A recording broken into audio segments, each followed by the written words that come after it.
we'll have 5 times where we're inviting in representatives to speak, like the Greek Orthodox and Pentecostal, the different rooms in God's great church. I'll do a series during Lent, and then we'll continue after Easter with a continuation of trying to become acquainted not only with the many facets of Christianity, but also the different churches that are here in our Birmingham area. But I'm delighted to welcome you tonight. If we have visitors with us, we're very pleased. This is one of the easier ways to enter into the circle of St. Luke's family life. And I'm so happy that you're here tonight, and I would like to welcome each one of you. I don't know how you feel, but I am frankly relieved that the election is at last come, that the word has been spoken. And I feel like that we very much need to pray for our nation, because anytime we go through a political campaign, it becomes so clear that we do have a diversity in our country. We have many different opinions. We don't all see the same thing the same way. And so our great challenge is to find the unity that is also present amid our diversity, because like it or not, we are together as one nation. We're in the same boat, and therefore we have to find a way, it seems like to me, to acknowledge our diversity, but also to seek the unity that can keep us in some kind of civil order. So tonight, as we begin our class, because we are at that moment in history, I would like to turn to one of the great prayers of the Book of Common Prayer that we Episcopalians use in our life with God. And I would like to lead you in this prayer, which is a prayer for our nation. And let us pray that what was done yesterday and what will be done today and tomorrow, all will be gathered up in God's good grace and make for a good common peace. The Lord be with you. Let us pray. Almighty God, who has given us this good land for our heritage, we humbly beseech Thee that we may always prove ourselves a people mindful of Thy favor and glad to do Thy will. Bless our land with honorable industry, sound learning, and pure manners. Save us from discord, violence, and confusion, from pride and arrogance, and from every evil way. Defend our liberties, O God, and fashion into one united people the multitudes brought hither out of many kindreds and tongues. Endue with the spirit of wisdom those to whom in Thy name we have entrusted the authority of government, that there may be justice and peace at home, and that through obedience to Thy law we may show forth Thy praise among the nations of the earth. In times of prosperity fill our hearts with thankfulness, and in the days of trouble suffer us not that our trust in Thee may fail. All this we ask through Jesus Christ our Lord. Amen and amen. Our focus for our study this fall is Paul's small 4-chapter letter to the church in Philippi. I've called it the Epistle of Joy because 16 times either the verb or the noun appears, rejoice, joy. Remarkable, as I've been saying this fall, because it was written from a prison cell by somebody who was very uncertain as to his future, that he could have so many occasions to bespeak his own joy and call other people to joy, in itself is quite remarkable. Last week I pointed out that there is an abrupt shift of mood between chapter 2 and chapter 3. First 2 chapters of Philippians are filled with affirmation and appreciation. This was the first church that had been founded on European soil. It was a little community that had always been faithful to Paul and supportive of him, and so he loved these people very much.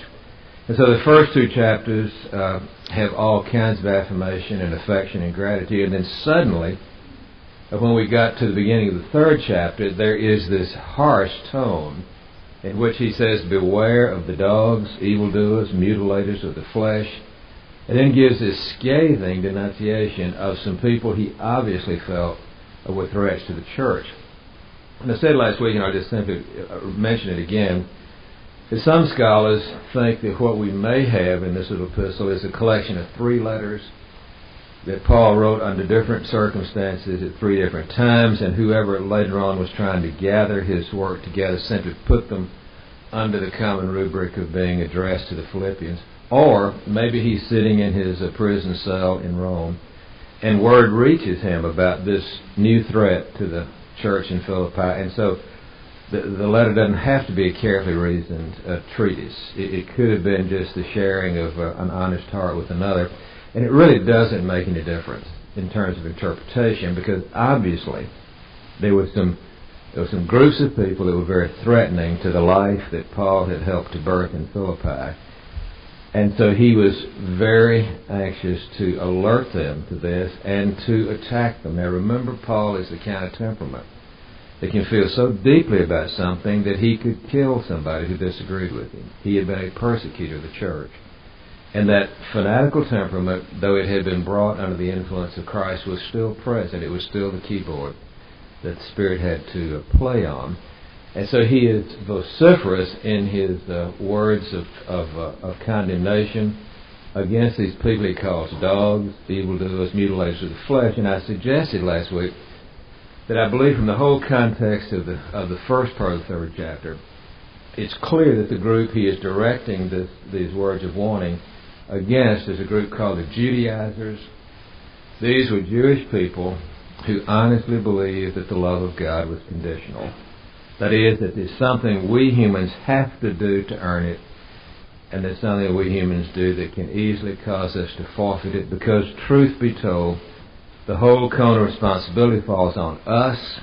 The implication back of this kind of legalistic religion is that God really isn't that committed to or interested in us. He is either indifferent or downright hostile. And so our efforts at keeping the law are pathetic efforts to try to please and curry the favor of God. And I talked last week about the incredible anxiety that always accompanies this kind of religion. If you feel that God's favor is something you have to earn, and it's something you could easily forfeit, then you're always going to be anxious. You're always going to be uneasy. You're never going to know whether you've done enough. And there's always going to be a kind of despair that no matter what I do, it is not going to please this one that really doesn't like me to begin with. And Paul himself had been exactly in this position. So he understood this position from the inside out, and he told us a great deal about himself, how hard he had worked in order to earn God's favor. And then when he discovered on the Damascus Road, when he discovered that the love of God is unconditional, it was a gift that came out of the essence of God's nature, not something that we have to earn. That was the most incredible stripe across his life, dividing line, because we have lived for so long with the gracious message of God's true nature, we probably cannot fathom what it must have been like to discover that the face of God was not indifferent or hostile, that the face of God was full of mercy and full of compassion, and that from the heart of God comes the words, I want to bless. And Paul says that he wouldn't compare anything in his anxious days of trying to earn God's favor with what it meant now to rest in the assurance that God's favor grew out of what God was, and therefore he could trust and not have to earn that most primal of all kinds of experiences. And so he ends his talk about the Judaizers and his own experience and how he wouldn't take anything but what he is, the surpassing worth of what he has learned with Christ. And he ends this by saying, Brethren, join in imitating me, and mark those who so live as you have an example in us. And some people have seen this as a sign of Paul's incredible egotism. I mean, to say, imitate me, look on me as an example. And yet let me, before we jump to too negative a conclusion about Paul's invitation, that these people imitate his trust and grace, I think you need to realize that back in the first century, the basic form of education was for a rabbi or a guru or some kind of master to have so achieved a level of holiness that disciples attach themselves to that one and really do try to gain what the master has by imitating the master's example and listening carefully to the master's teaching.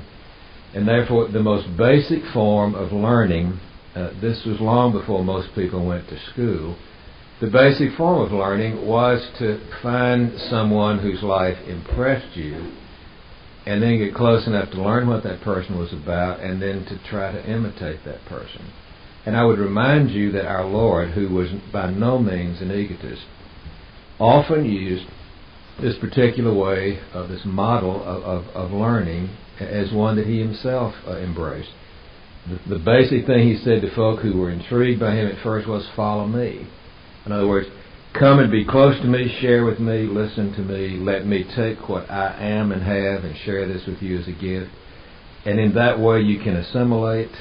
And you remember on the last night of his life, when everybody was so egotistically separated from each other, it was Jesus who got up and did the work of a slave and washed all the dirty feet.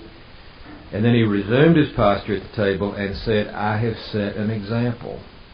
I have done something and I want you to follow in this example. So I don't think it's egotistical to suggest that Paul here is putting himself on some kind of pedestal. It was just the basic way that learning happened in the first century.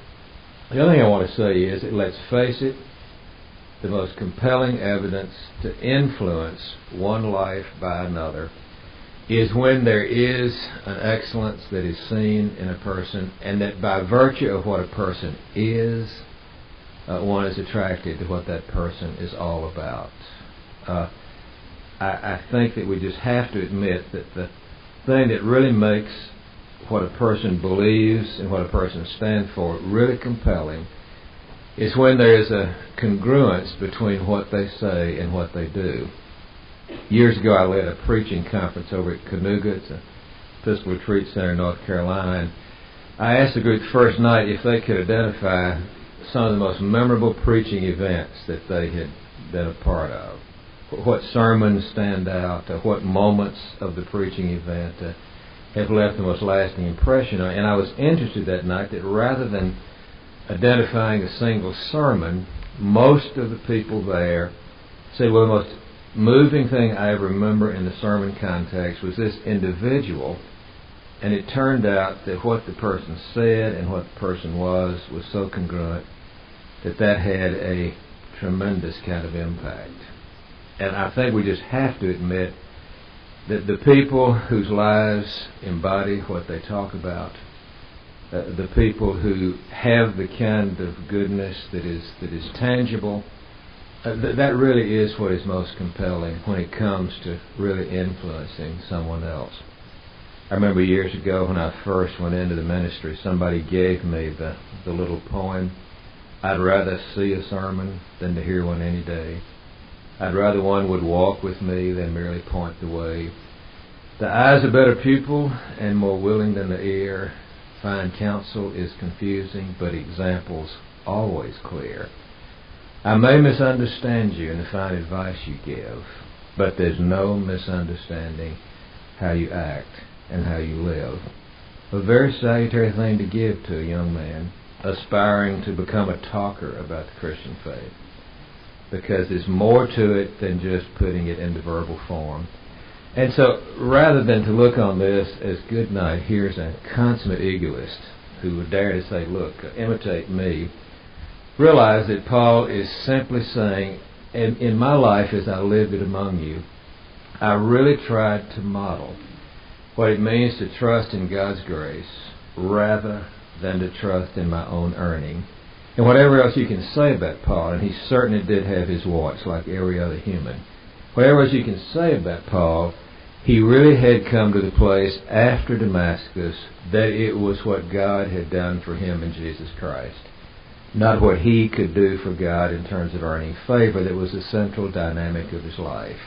He really did rest his whole future hope in the grace of God and not in what he had done. By grace you're saved through faith. That was his absolute theme song.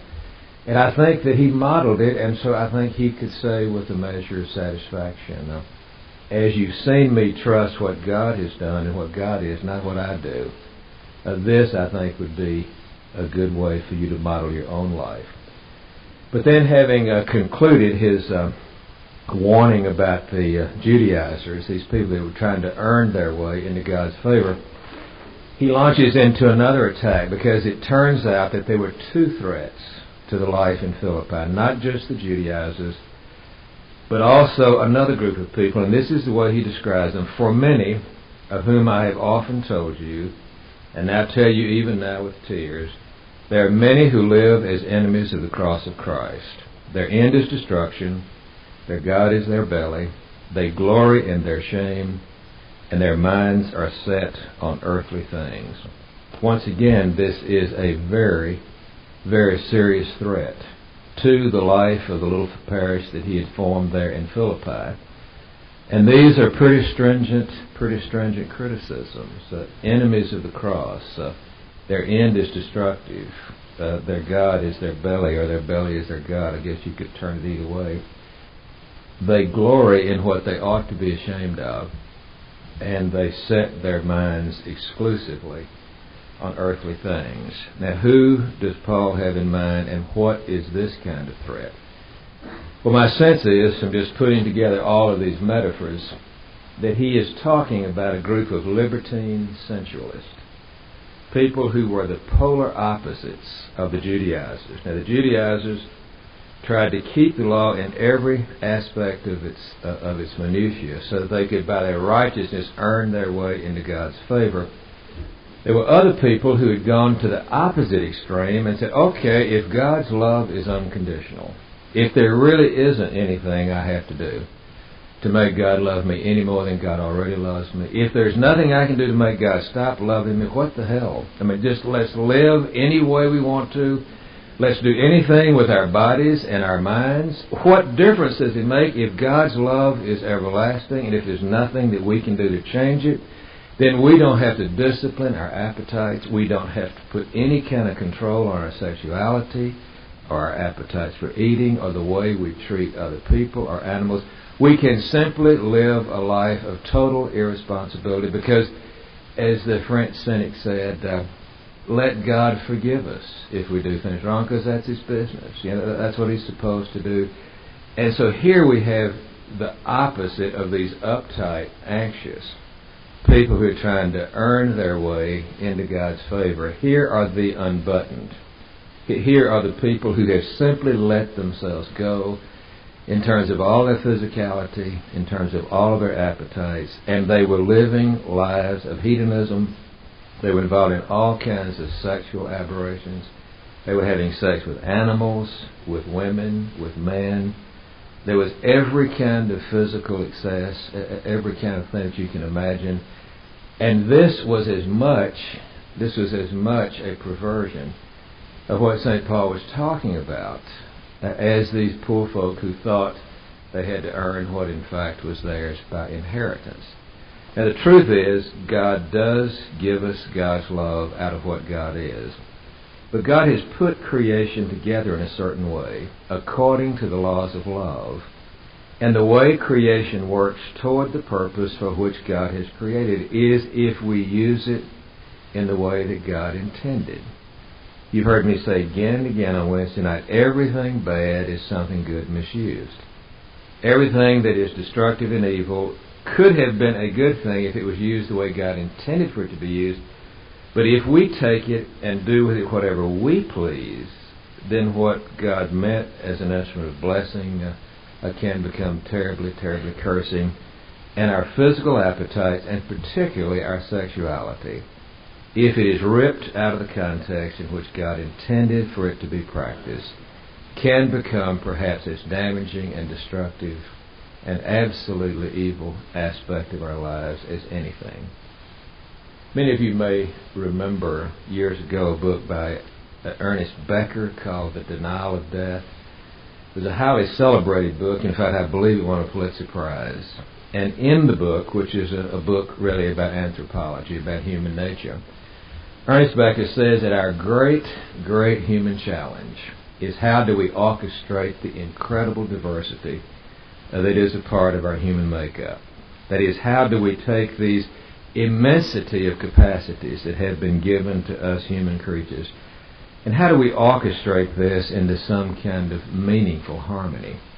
He uses the earliest creation story of Genesis, the one in the second chapter, the most primitive, where, as you recall, God said, let's make human beings in our own image. And so in the most primitive account, God comes down and digs God's fingers deep into the earth and forms out of the dust of the earth a human shape. And then he bends over this human shape like a lifeguard giving a life-to-life resuscitation.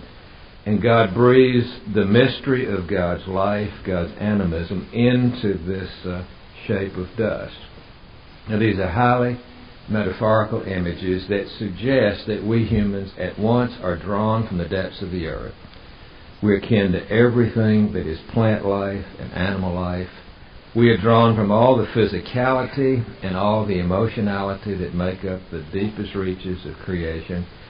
And at the same time, we have been breathed on by God Himself. That is, we have capacities that enable us to experience God-like things. We can transcend our own experience. I can stand, as it were, over against what I'm doing and observe myself as if I am another person. I can reflect on my behavior from some kind of vantage point. And I have the capacity of relating to that ultimate of all realities, that person beyond all personality. I have the capacity to relate to God as surely as I am drawn from the depths of the earth. And what this means is that you have this incredible stretch of capacity. No other creature in all the world has as many different capacities, reaches down as deep and stretches up as high as we human beings. And if I can use the metaphor, the musical metaphor of a keyboard, we have all of these keys of human nature on which to play.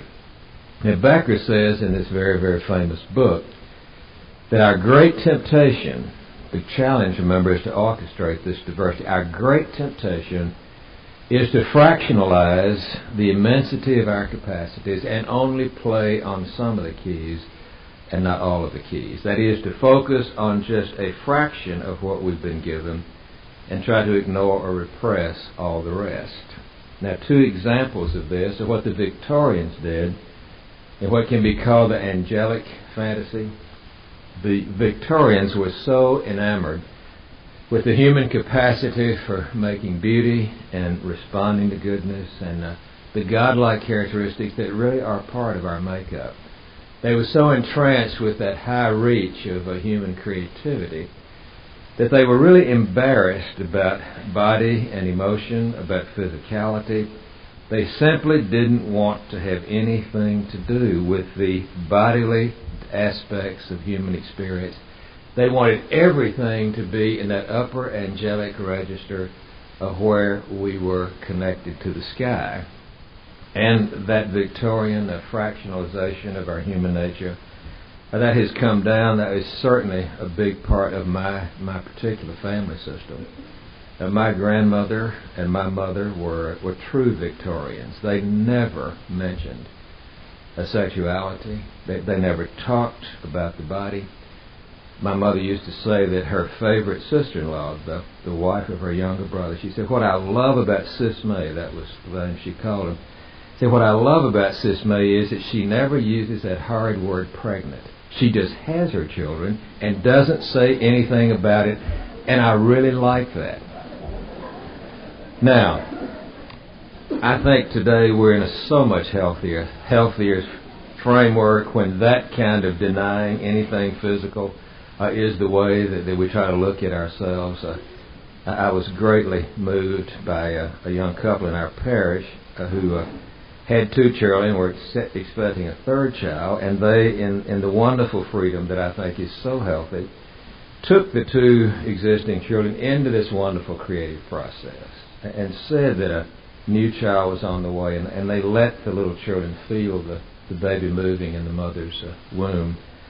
And they had the test, so they knew that the little baby was going to be a girl. They'd even given her a name. And the mother was telling me that not long before she delivered, that the little sister, about 5 years old, came to her one day and in total earnestness and said, "Open your mouth wide." And the mother did. And so the sister says, Molly, this is your big sister. I cannot wait for you to be born." into the open mouth. My mother would have died if she had heard that kind of interaction. That is just simply not part of the Victorian sense of how we humans ought to be. I've always loved the story about it, back when the evolution controversy was really hot back in the late 19th century. This proper Victorian Boston matron made an appointment with her rector, Phillips Brooks, who was the great preacher at Trinity Church in Boston. And she was saying that she'd been reading all this about Mr. Darwin and all his theories about the origin of the species. And she concluded by saying, Mr. Brooks, I hope to God it is not true that human beings are descended from the apes. But if it is true, I hope it doesn't become widely known. Now that is the Victorian attitude toward everything that is physical. Okay, the angelic fallacy is that we are simply minds and spirits. And you need to realize that Sigmund Freud, who did so much pioneering work in psychotherapy around the end of the 1900s and into the 20th century, the time in which Freud was doing his pioneering work was at the very moment when the effects of trying to act like you don't have a body and that you're nothing but a pure spirit were really beginning to be seen in all the neuroses, all the breakdowns. To repress this very real part of ourselves and act like it doesn't exist, that doesn't make that go away. This part of our lives simply goes down into the unconscious, where it can do all kinds of havoc. If you have a dog in your basement that you do not feed, that dog gets more and more ferocious. It doesn't go away. It rather becomes more dangerous the more it is ignored and repressed. And one of the reasons that Freud tried so hard to help Victorian people get in touch with the totality of their being was that he realized that when we try to live by the angelic fallacy, we are simply denying big parts of ourselves, and those parts are going to come back with a vengeance to cause all kinds of trouble. What is so distasteful to a Victorian person about so much of Sigmund Freud's early work is that he talks a lot about those parts of the body that the Victorians don't even like to acknowledge. He talks about being anal retentive and about being oral. And he has a lot, as you know, to say about excrement. And that's very, very abhorrent to a person trying to live as a Victorian. But he felt like that it was a way to help to get human beings, particularly Victorians, to realize that for all of their godlike qualities, they were still creatures who had to go to the bathroom. Now, the way I've said that reflects my Victorian upbringing, because that's not exactly the way he puts it. You may have heard the story about when Harry Truman was president. His daughter Margaret said to her mother, Bess, Miss Truman's wife, she said, "Mother, can you possibly get Father to quit using the term horse manure in his public utterances, because it's just not worthy of the office?" And Bess allegedly said, "Honey, if you knew what he was saying when I got him to say horse manure, you would know that it was right." And so I will leave it to your imagination what Freud really did say about our human being. But the angelic fallacy is that we are nothing but spirits and we don't even have bodies. The other extreme, says Ernest Becker, is that we go to the animalistic degeneration, where we forget that we have been breathed on by the sky, where we lose touch with all of those characteristics that we have that connect us to God, and we revert back to simply being animalistic. We revert back to simply living by our urges, putting no checks and balances on ourselves at all.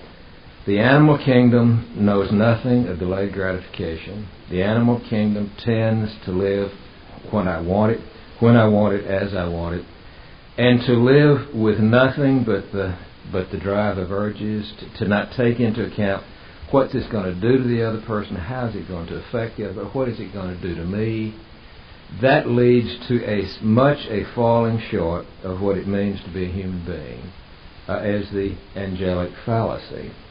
And it was this kind of distortion of human behavior that St. Paul is speaking about when he talks about these people being enemies of the cross of Christ, when he talks about these people, their belly is their God, they glory in what they should be ashamed of, their only focus is earthly mindedness. He is talking about folk who have distorted the word of grace and said it doesn't make any difference what we do, we can do anything we want to. And the truth is, when we who have been breathed on by the sky forget all about that, we actually become lower than the animals in our destructive behavior. We wind up doing things that not even animals would do to each other. Some of you may have seen in the paper Sunday an article by Mike McManus about the Episcopal Church. It says, having no sexual standards haunts the Episcopal Church. The Wednesday before this came out on Sunday, we had our monthly Episcopal Clericus, which is where we clergy gather, and Bishop Miller alerted us that a scandal was about to break out in relation to the national church. And what's happened is that in the current issue of Penthouse, which is a filthy rag if there ever was such a thing, in the current issue, which ironically is the Christmas issue, there is a story about a very, very sick Episcopal priest in Brooklyn, how he got to be a priest and how he stayed in the priesthood. I have no idea. He is a black man from the Isle of Guyana. But anyway, he was discovered to be the center of about as sick a ring of sexual exploitation as I have ever in my life heard about. He and some of his colleagues would go down to Brazil and get young male prostitutes off the streets and lure them with the proposition that they could come to America and they would have jobs, and these people wanted very much to get to the land of opportunity. And he would bring these young Brazilian boys here, and then they would be shamelessly exploited sexually. And this article in Penthouse is without a doubt the most repulsive, the most disgusting description of what human beings can do with and to human beings that I have ever read. I don't think of myself as being naive or being a prude, but I'm telling you, there were things described in there that were just absolutely unspeakable. There was all kind of cross-dressing, all kind of using female names for males. Soren Kierkegaard says that all sin comes back to a distorted identity. We refuse to be who God made us to be, and if I ever saw that played out, it was in this terrible article. Let me say parenthetically that priest has been defrocked. He no longer functions as an Episcopal clergyman. He has been discharged from his church. He is being investigated. Everybody else involved in the story is under investigation.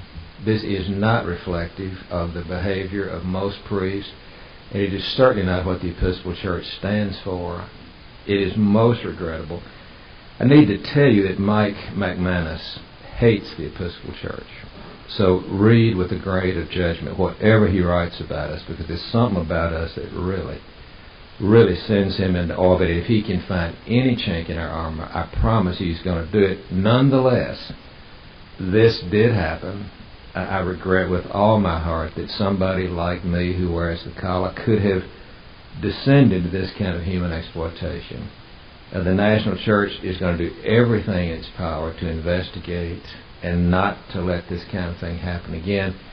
But it's a contemporary illustration of the thing that St. Paul is writing to the Philippian church about.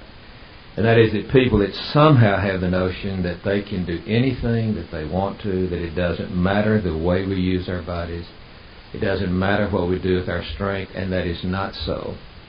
My great hope is that this event may, in the strange alchemy of God, help us in the Episcopal Church to wake up and become clearer on what it means to be a loving person, sexually and otherwise, in an unloving world.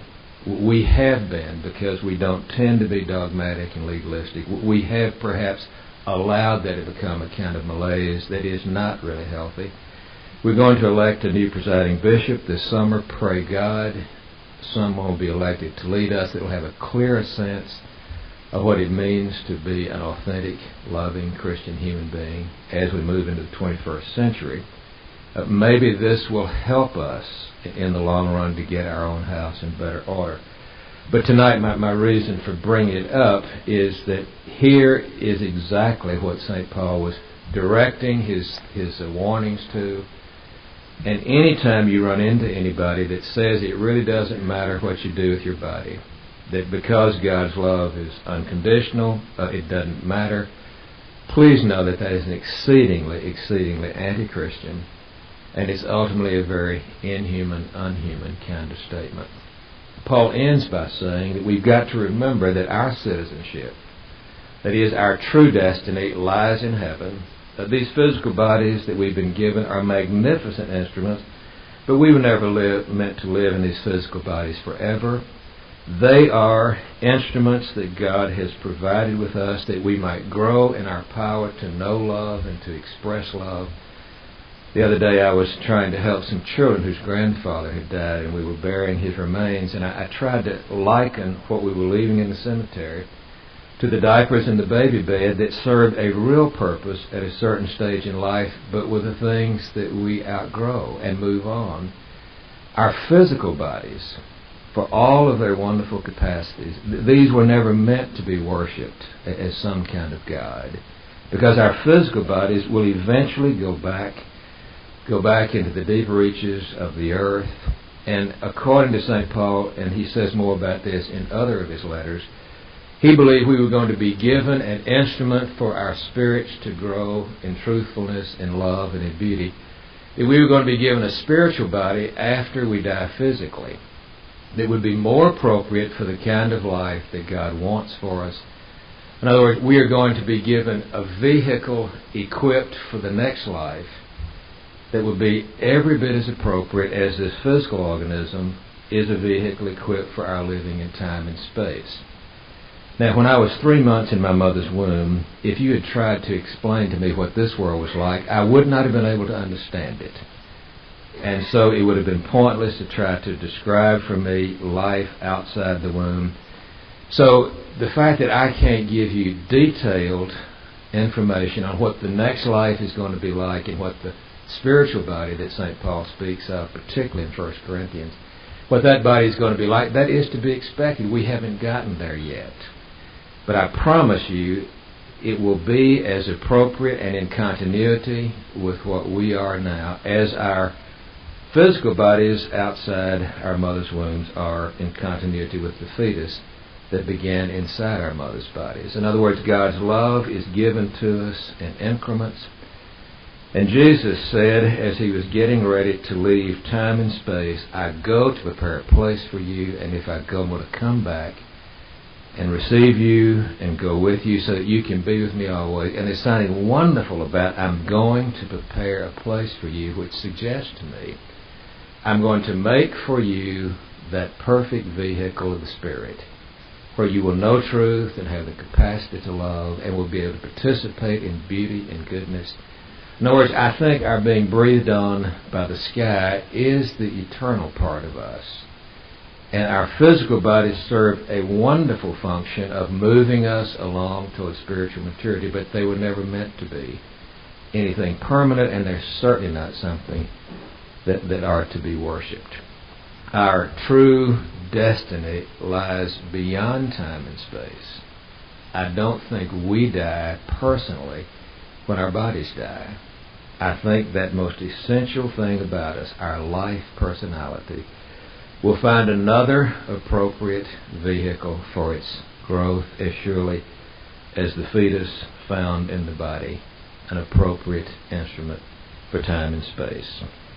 So, this is that ends the 3rd chapter. That is the word of threat that he has, and it's not a threat that is pertaining to simply the 1st century.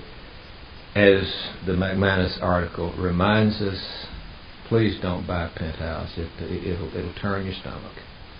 I'm not trying to hide anything from you. I'm just trying to say it will turn your stomach. Know that we've got to do better than that, and we will. Now, when we get to the 4th chapter, the Spirit moves back into something more positive. And there's several. I'm going to just deal with these very quickly. He says, "Therefore, my brethren, whom I love and long for, my joy and my crown, stand firm in the Lord, my beloved." Then he gives a quick word of entreaty. He says, "I entreat you, Eudora and Syntyche." He names 2 women explicitly.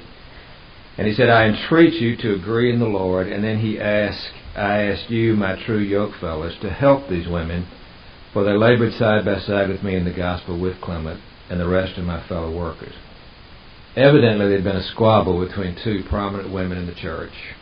And it must have been bad enough that Paul had to identify these 2 people by name. But notice, he really does hold them in high regard, because he reminds the folk of what they had done in the past. And he invites the whole church to help mend this quarrel. That's a beautiful example of how we are a body knit together, and what happens to any of us happens to all of us. And when there is a damaging, destructive conflict in the church, for all the resources of love and mercy to be brought to bear is the strategy that Paul is adopting here. I'll just pause and make one slight observation. One of the commentators that I read said that this mention in Philippians is the only time in all the New Testament that either one of these ladies' names is recorded. We don't know the story. We don't know what lies behind it. But he said, it's interesting to ask yourself the question, if I'm going to be remembered for just one thing, if after I die, the one thing that people are going to remember, what would that be? Wouldn't you rather it be something other than you 2 patch it up? You know, you're really tearing up the church. It's probably a very sobering self-discipline to ask yourself sometime, what likely is my epitaph going to be? When I get written up after my time, after my moment in time and space, when I get written up, how will the people who knew me best, how will they remember me? Now, the good news is you're still writing that. You still got a chance to edit it if you'd like to add something to it. If you're not completely pleased by what comes to your mind, if I'm going to be remembered for just one thing, what would that be? You have a chance to create a different kind of memory. Then we get to what is the best known of all the parts of the Scriptures that are ours tonight. Paul is back on stride now. He's back in the same spirit that we knew him to be in chapters 1 and 2. And what he says is, "Rejoice in the Lord always. Again, I say rejoice." Here is that word that is the theme that runs all through the book of Philippians. He speaks of his joy. He speaks of their joy. He invites them to rejoice. And I talked last week about how can a person rejoice in the Lord. What are the sources of this particular kind of reality? It's different from pleasure. It is different from happiness. It is different from fun. All of those 3 involve a particular kind of circumstance. You can't think of pleasure, happiness, and fun and associate that with the kind of context in which Paul found himself in prison, not sure of his future. But what is the secret of this reality of joy? Well, as I said last week, I think it is rooted in your understanding of the nature of the Holy One. We can always have access to joy if we can remember that the well out of which all of our lives spring, if we can think about that ground of being that is the foundation of all reality, if we can take our focus off our circumstances and look deep into the heart of reality and believe that what is there is something infinitely kind, totally merciful, absolutely generous. It is our recognition that the ground of our being is profoundly and primarily good. Now, I don't know whether you've ever done this, but do you realize that God did not have to be generous? There's nothing that we could do or fail to do that could make the ground of our being be the kind of one who in that time before time said, look, this wonder of aliveness, this ecstasy of being, this is too good to keep. I want others to taste and share. I want others to know the joy that I'm feeling and experiencing in this moment. God did not have to be generous. We did not make God that way.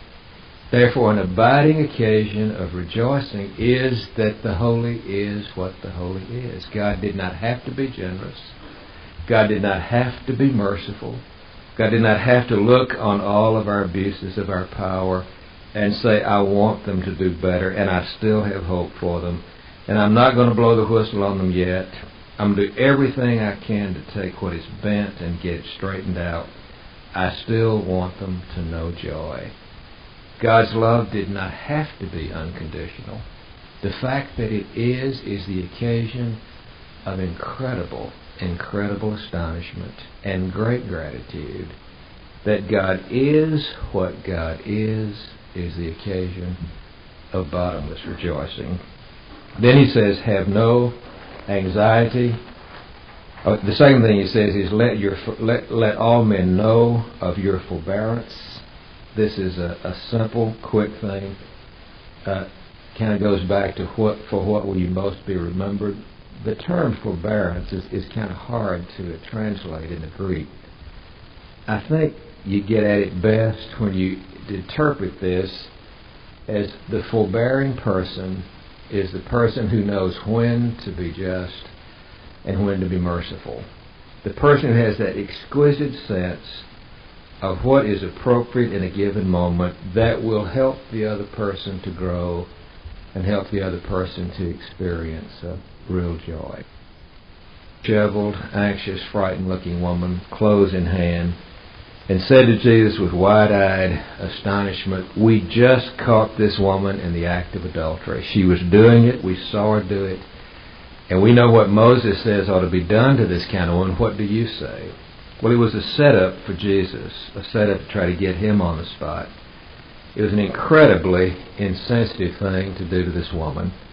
It was an unjust act because if they had seen her committing adultery, there had to be a man involved, and he was not brought and shamed the way this woman was being shamed. So the whole situation was incredibly bad. And you remember that Jesus stooped over and wrote with his finger in the dirt. I think he was trying to give that dear woman a chance to get dressed and to put herself together. He never wanted to add burdens to already burdened people. And then after having written in the dust and diverted people's eyes, he said, the one of you who is without sin, let him do what Moses said. In other words, you guys are projecting onto this woman your own unfinished business. The one of you that has his sexuality worked out perfectly, the one that has nothing to blush over when you remember how you handled your sexuality, then you be the one to be the executioner.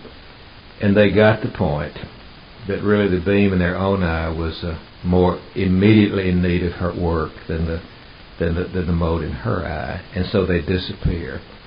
And then with it just this frightened woman who had been so humiliated, standing there, and Jesus and nobody else, he says, is there no one to condemn you? And she says, no one.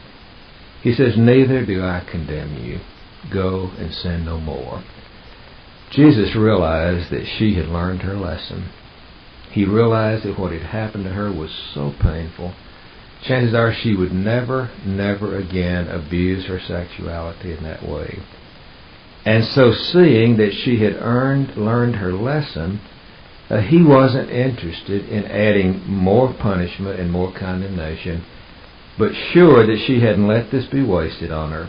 He said, go and sin no more, which was a way of saying, I don't condemn you.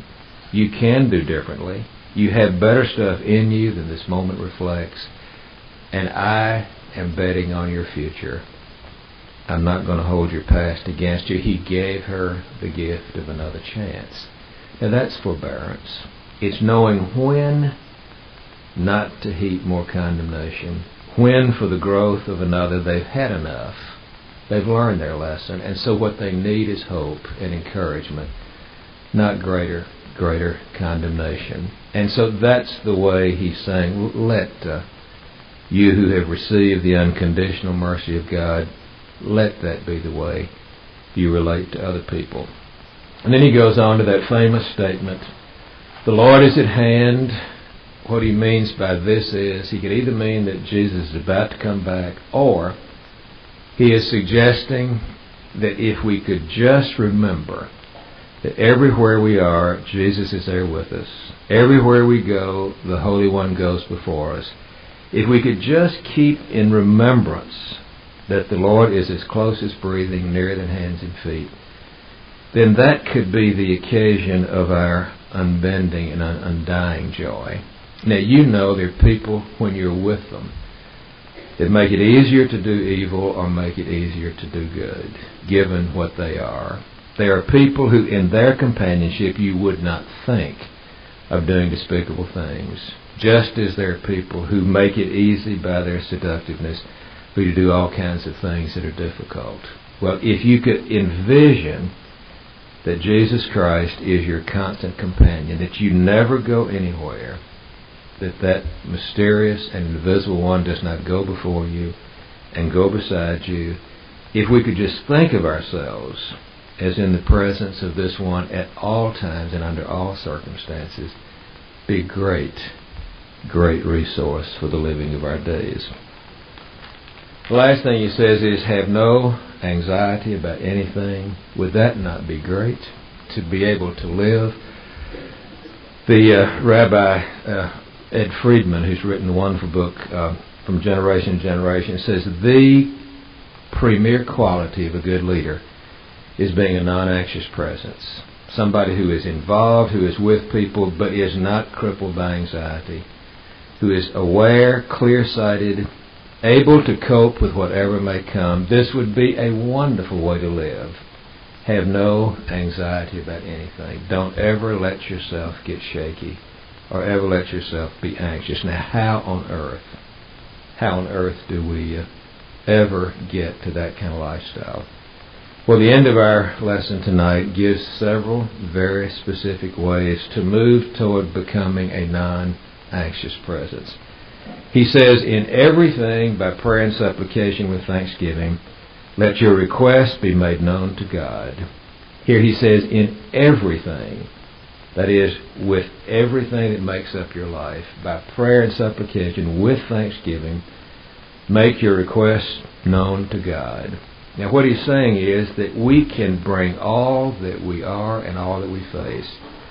We don't have to hide anything. We can bring it all into relation to the Holy One. I don't know about you, but as I was growing up as a child, we had a hall closet that really came in very, very handy when company unexpectedly came to the door. I can hear my mother now saying, grab up all those things and put them in the hall closet. Get those out of sight so when the company comes, they won't see it. And I suppose we've all got a hall closet somewhere in the deep part of our psyche where we have put the things that we don't want anybody else to see. And what he's saying here is that the secret to not being anxious, because every once in a while the company would open the hall door by mistake and they would see all the stuff that we had put out of sight. The way not to be anxious is to be willing to let God in on everything. To let God be a part of the whole of our lives, our faults, our failures, our bad feelings, the highest aspirations of our heart. If we could be comfortable enough in the unconditional love of God to know that nothing about us cannot be brought into God's presence, and that God is willing to do something with every part of our being, if we were free enough to make the whole of our lives into an offering to God, then a lot of what makes us anxious would, in fact, be taken away. Thomas Merton used to say, God never asks us to feel a certain way, but to trust Him with all that we feel. William Booth, the great founder of the Salvation Army, when he had his profound conversion, said, I want God to have all the William Booth there is. I want to give everything that I have been given into the mercy and the mending of God. The most pernicious error that I know that is so widespread among Christian people is that there's certain things that are too trivial and too unimportant to ever bother God with in prayer. I've heard sermons where you have been shamed for wanting to share with God your anxiety about your money or about your children. I've heard ministers scorn people who pray for parking places, as if that was something that is utterly beneath the holy. Well, I want to say to you tonight, and I think on the basis of Paul, that nothing that is big enough to be a concern to you is unimportant to God. There are no trivialities when it comes to why the Holy One cares. After all, didn't he say the hairs of our head are numbered? That not a sparrow falls to the ground, that God is not aware of it and care about it? Don't fall into this notion that God is so busy with Bosnia and the Middle East and all these world crises that your little storm is of no significance to God. What happens to you makes a difference to God. And every parent cares about every facet of a child's life. And if we who are evil can have that kind of care for our children, how much more will the great Father in heaven care for everything that bothers you? So it is okay to pray in supplication, to make your request known unto God. But I think the crucial thing that keeps us from being anxious is that we're willing to open the hall closet and go down in the basement and bring it all up out into the open and share this with God and tell God what we want, what we feel, what we need, what we like, what we would want, and then pass that over into hands that are wiser and better and stronger than us. Because the peace that passes understanding, which is the last thing that ends this passage, the peace that passes understanding is that incredible conviction that the one to whom we pray has ways of mending and has ways of solving that utterly exceed our imagination. And so, having given God the best of what I want and know, I pass this over, and like Jesus in Gethsemane, I say, now having emptied myself into your good arms, not my will but yours be done. There may be things beyond my knowledge that I need, that I give you permission to give me. I am not going to limit my sense of what is good to the limited ways that I see it, but the peace that passes understanding is the peace that exceeds our perceptions, and it is rooted in a profound sense of trust that God is doing good for us even when it doesn't feel like it. I filled in for Russell's class this morning, and I told the ladies there about the time years ago when my little girl was about 4 years old, and she came running in one afternoon crying. She'd got a terrible splinter in this finger of her right hand, and that had happened before, and I happened to be there. It was a Saturday afternoon. And so I had her to come up to the bathroom, and I carefully got a needle because I knew I was going to have to dig it out. I got some tweezers where when I got it so I could get hold of it, I could pull it out. I got some rubbing alcohol, and I got some Band-Aids. And she had seen all this before, and as she's standing there crying, she said to me through her 4-year tears, I don't want the tweezers, I want the Band-Aid. And I understood what she meant. She wanted only the thing that would cover and make her feel good. What she did not know was that it was only by my doing the needle and the tweezers and getting that foreign object out that the Band-Aid would do what it was supposed to do. We don't always know what is best for us. What is the best may not taste good at the time. If a creature from another planet would have come in that Saturday afternoon and seen me with that crying child probing with a needle and then using those tweezers, he could easily, on the appearance of that, said, that is an utterly cruel father. Truth be told, I was doing something that passed dear Larlou's understanding. She didn't realize that the pain that I caused in digging it out was going to be the basis of eventually the pain going away. Which is to say that we have got to learn to trust in a goodness that we cannot understand. We've got to believe that God's power to mend and to heal is greater than what we can conceive or apprehend. And sometimes when it seems the worst, and when it looks from outward appearances like there's nothing but bad happening, to trust that the heart of the eternal is wonderfully kind, that God does nothing or allows nothing that does not have redemptive potential to it, the whole essence of our relationship to God finally comes to rest on trusting in a goodness that we cannot understand, trusting in a power that is greater than the power that we possess, and trusting that God knows what God is doing, and therefore even when I cannot see it, I can still achieve that non-anxious presence. I can lay everything that is precious to me in the hands of the ingenious God. I've told you about this afternoon that Max Lucado went walking with his little 3-year-old daughter. I love the way he spends time. He's a busy minister in San Antonio, but he takes time for each of his 3 daughters. And one afternoon, he went with just the 3-year-old, and she said, "Let's go a different way." And so they turned in a corner they'd never turned before. They walked down streets they'd never been before. They saw dogs they had never seen before. It was a whole different world as they walked away from the house. And they'd been walking for some time, and Max looked down and said, "Do you know where you are?" to the little girl. And she said, "No." He said, "Do you know how to get home from this place?" And once again, with no anxiety whatsoever, she said, "No." He said, "Are you afraid?" And once again, she said, "No." And he said, "Why?" And then she said with that wonderful childhood simplicity, "Because I'm with you, and you know." And she reaches up her hand, and she is not anxious. She has a peace that passes understanding.